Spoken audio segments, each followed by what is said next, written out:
Hey, qui a dit qu'on avait parlé que de jeux vidéo ici?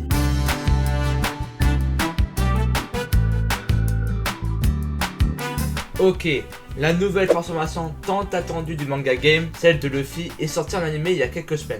Une transformation très importante pour Luffy et pour le monde de One Piece. Malgré tout, cette transformation a fait deux grands camps, ceux qui l'aiment et ceux qui l'aiment pas. Car oui, cette transformation est très spéciale et très différente des autres gears. Mais d'abord, replaçons-nous dans le contexte. Luffy vient de se faire battre encore par Kaido, laissant Luffy pour mort. Mais soudainement, le cœur de Luffy se remet à battre. Ces battements forment une mélodie très spéciale. Et d'après Zunisha, qui arrive vers Onigashima, c'est la mélodie des tambours de la liberté. Pour Zunisha, aucun doute, Joy Boy est revenu. Cette transformation s'accompagne de plusieurs révélations. En premier, Joy Boy avait certainement le même fruit que Luffy. Et par la même occasion, le fruit de Luffy n'est pas le Gomu Gomu no Mi, mais c'est le Nika Nika no Mi. On passe d'un paramécia à un Zoan mythique. Le fruit Nika Nika no Mi permet de devenir Nika, le dieu du soleil, qui nous a été introduit par Wuzu lors du chapitre 1018. Décrit par celui-ci comme un dieu qui libérait les esclaves. Un dieu jovial qui avait des pouvoirs ridicules. Et le fruit matérialise la conception de Nika très bien.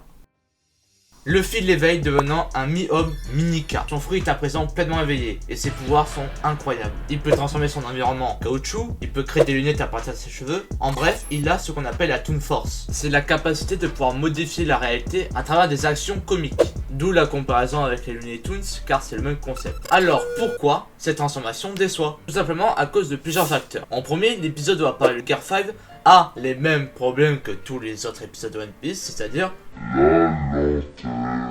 remettre plusieurs fois le même extrait, c'est vraiment du foutage de gueule, surtout pour cet épisode. Ensuite, bien sûr, c'est la surhype. Les gens s'attendaient à ce que ça soit l'événement du siècle. Et au final, ils ont été déçus. Et le dernier facteur, c'est bien sûr l'attente d'une transformation plus classique, plus lambda. Une transformation de rage méga stylée et pas un cartoon. Et là-dessus, je peux comprendre les déceptions. Les autres gears sont des transformations beaucoup plus shonen, beaucoup plus Dragon Ball. Mais il faut comprendre quelque chose. One Piece, c'est de la comédie. Alors oui, certains peuvent être choqués d'entendre ça, car One Piece, ça traite de beaucoup de sujets durs. Par exemple, l'esclavage, l'oppression et la guerre. Mais One Piece, ça reste avant tout de la comédie.